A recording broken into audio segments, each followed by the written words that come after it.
Donc on est sur une structure de polyculture, donc ancienne ferme d'élevage, arrêtée en 2011. Donc une structure située dans les Hauts-de-France, donc à 6 km au sud de l'île. Donc on exploite une 140aine d'hectares avec des cultures typiques du coin, donc blé, betterave, orge, colza, un peu de févrole, du maïs.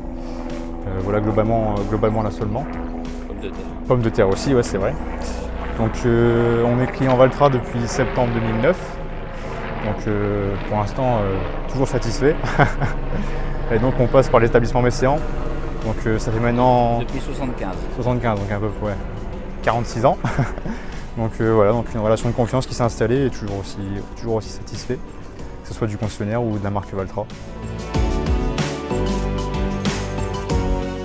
Donc on est équipé en Valtra on est équipé de 3 N, donc un 101, un 142 et un N174, ainsi que le tracteur de tête a un T224. Donc les deux séries 4 arrivés assez récemment. Donc pour le T, il fait tout ce qui est travaux assez lourds.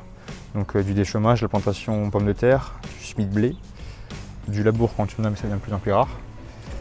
Donc voilà les principaux travaux qu'il peut effectuer. Et après donc le N4, il fait principalement tout ce qui est semis de printemps, préparation de printemps. Donc le gros point fort de ce tracteur, c'est son gabarit assez léger, son poids léger et sa puissance. Donc en préparation de printemps, c'est super parce qu'on n'abîme pas le structure du sol, enfin on amoindrit notre impact sur le sol, mais on a la puissance pour travailler. Et après, à l'automne, on lui équipe, on lui met une arracheuse à pommes de terre de rang déportée à bac, donc une AVR. Donc une machine déjà d'un gabarit assez important et il l'emmène très bien. Pour un 4 cylindres, franchement, c'est assez épatant. Et après, donc le N142, il fait principalement du pulvé, de la benne à pommes de terre. Pulvé transport pommes de terre. Et après, le 101, c'est le petit tracteur valet de ferme, disons. Il fait du broyage, du dépannage à la benne, du butage, peut-être bientôt du binage, tout ce qui est travaux assez légers, et puis l'entretien de bordure, de la ferme, des jachères, du fauchage, de la fenaison, c'est valet de ferme. Il fait tout, il équipé d'un chargeur, donc il charge le fumier quand il y a besoin, le valet de ferme.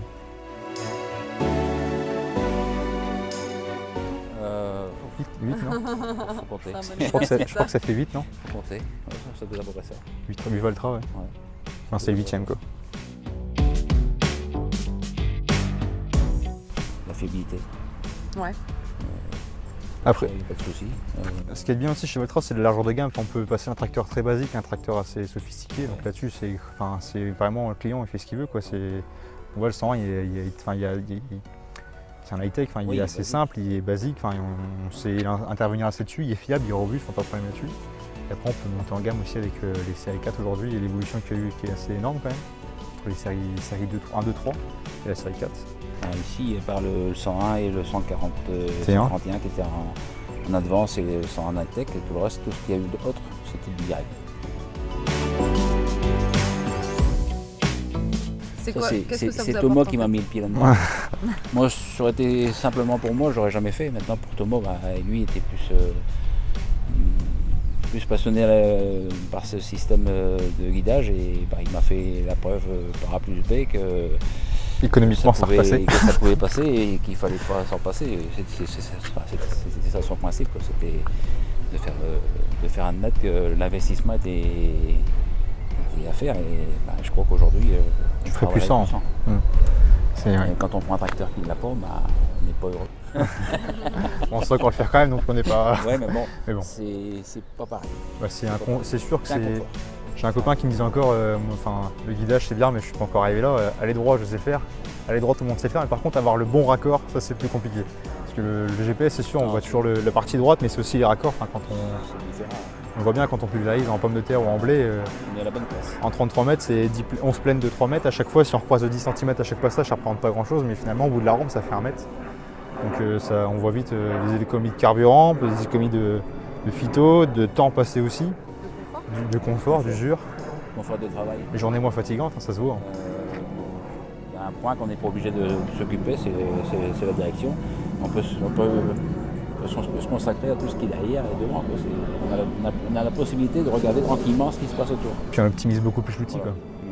Nous on l'utilise pour tout ce qui est semis, plantation. De toute façon ils vont surmonter l'origine, donc tout ce qu'on peut faire avec, que ce soit L'épandage maintenant, enfin de l'épandage, du travail du sol, du semis, de la plantation, l'arrachage maintenant, on l'arrache avec celui-là, on met la ligne de guidage, on prend la ligne de guidage plantation, puis on suit la ligne, ça va tout seul. Enfin, on se concentre sur la machine, on optimise les réglages. Et puis ouais, c'est un gain de temps, même pour le matériel, je pense qu'on est plus. Enfin, on le surveille beaucoup plus, donc ça aide beaucoup, quoi. Au final, de la variation continue.